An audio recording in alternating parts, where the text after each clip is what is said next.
তো গাইস আমি এখন সকাল সকাল ঘুম থেকে উঠে আমার তিনতলা বিল্ডিং এর নিচে বসে বসে আসমানটাকে দেখেছিলাম, আসমানটা কি করছে সেটাই ভাবছিলাম। আর গাইস একটা জিনিস খেয়াল করো, আমার তিনতলা বিল্ডিং ডালাইটা ধীরে ধীরে ভাঙ্গিয়া পড়িবার লাগে, আর তো আমার ঘুমে বাড়িয়ার জানা করে এখন গিয়ে ফিরিয়া আবার ঘুমাইতাম। তো গাইস তোমরা তাড়াতাড়ি লাইক করে রাখো।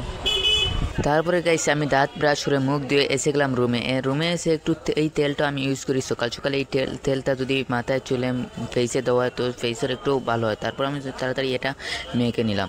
মাখা নেওয়ার পরে আমি একটু বাইরে যাব, তার জন্য বললাম আপনাদের সঙ্গে। তো আমি বাইরে কী কামে যাবো সেটাও শেয়ার করব। সকালে একটু পানি খেলে ভালো হয়। তারপরে আমি গুদগুদে পানি খাইলাম কিছু, পানি খাওয়ার পরে চলো এখন যাওয়া যাকে সেই যেখানে যাওয়ার কথা ছিল সেই জায়গায়। তো আমার যে কাম তো সেই কামে যাবো, কী কাম সেটা শেষের দিকে আমি বলছি। তো তোমরা তাড়াতাড়ি আমার ভিডিওটা লাইক করে শেষ পর্যন্ত দেখবেন প্লিজ, আমার এই অনুরোধটা রইল। তো গাইস পানি খাওয়া শেষ করে আর কিছু খেয়ে আমি বের হয়ে গেলাম, তো আমার একটু কাম ছিল। তো চলো আমি শেষ থেকে বলছি, এখন চলে যাই যেখানে যাওয়ার। তো গাইস ফুল ভিডিও দেখতে চাও MD আলতাফ হোসেন 99, এটা গিয়ে ইউটিউবে সার্চ করো আর সাবস্ক্রাইব